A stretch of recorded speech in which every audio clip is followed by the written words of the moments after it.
One of the greatest basketball stars in ACC history is selling some of his most prized memorabilia. That's coming up. But first, 'tis the season for NFL mock drafts, and 3 ACC stars are projected to go in the first round. I'm Jeff Fischel. It's Thursday, December 13th. This is the ACC Now, brought to you by Ruby Tuesday. Florida State's Bjorn Werner, a top 3 pick.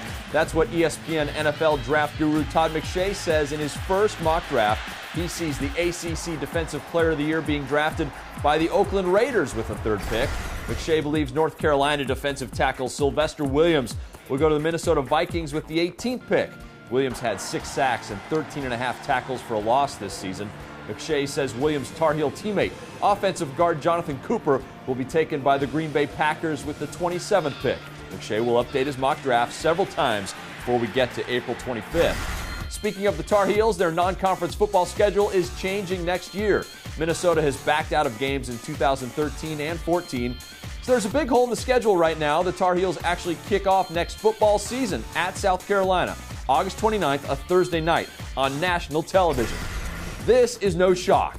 NC State fireballer Carlos Rodon is a first-team preseason All-American. Many predict the lefty will be the first player taken in the baseball draft next year. Last year, he was 9-0 with a 1.57 ERA and 135 strikeouts in 114 innings. Several other ACC players got respect from the baseball writers. On the second team, Virginia Tech catcher Mark Zagunis, Rodon's teammate, speedy Trey Turner.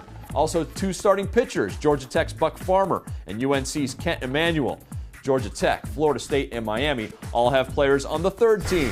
Our closing number is 44,000. That's how much North Carolina State legend David Thompson got for auctioning off his 1974 national championship ring. Perfect for the guy who wore number 44. Thompson says he wasn't feeling nostalgic about a lot of his memorabilia, so he sold it. In all, he made about $164,000. And from number 44 to number 12, in honor of 12-12-12, we put together a list of some of the best ACC athletes ever to wear the number 12. Check that out on the ACC Digital Network channel on YouTube. I'm Jeff Fischel. That's the ACC Now, brought to you by Ruby Tuesday.